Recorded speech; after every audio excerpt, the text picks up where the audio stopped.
এর উচ্চারণ ক হবে নাকি স হবে?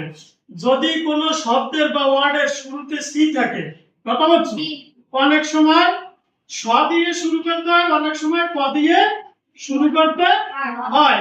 এখন কেন ক হয় আর কেন স হয় এইটা আমরা জানি না। আজকে আমরা সেটা দেখব কেন হয়। দেখো এখানে লেখা কি ক্যাট, কি লেখা? ক্যাট, ক্যাট অর্থ কি? বিড়াল। কাউ, কাউ অর্থ কি? গরু।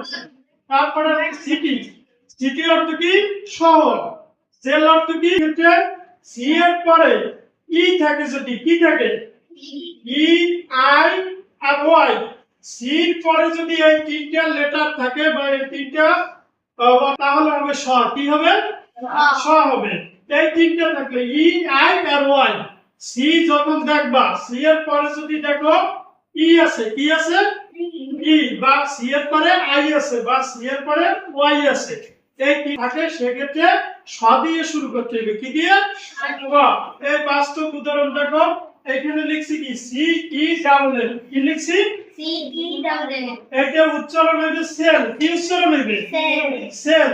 সেল অর্থ হলো কোষ। কোষ কি? আমাদের শরীরে কোষ থাকে, এই যে কোষগুলো আছে না, এগুলোর বলে কোষ। কি বলে?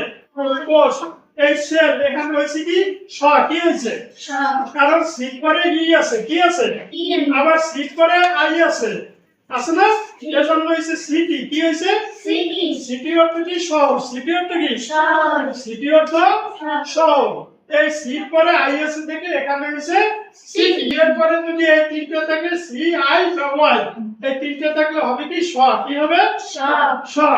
আবার সি, সি এর পরে এ, ও আর ইউ, এই তিনটে কি এখানে আছে? একটা নাই। এ, ও, ইউ থাকলে হবে ক। কি হইবে? ক। আগে উচ্চারণ করছি, শুরুতে হইছে স। কি হইছে? এবার হবে ক।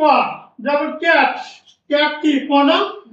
ক, কয় যখন আকারটা ক্যাট, এখানে কি শ্যাট হইছে? হ্যাঁ, শ্যাট হয় না, এখানে হইছে কি? ক্যাট। কারণ সি এর পরে আছে কি? এ আছে। কি আছে? এ। আবার এখানে দেখো, ক্যাট অর্থ কি? বিড়াল। Cup, C U T, cup. Cup, এখানে কি আমরা বলছি? সাপ। সাপ বলছি? সবই হইলো একটু কি? সাপ। কি হইতো?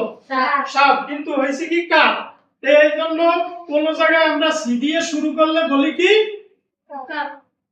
স দিয়ে বলি সেল বা সিটি বা অন্য কোনো কিছু। আর যদি কোথাও আবার বলি কি?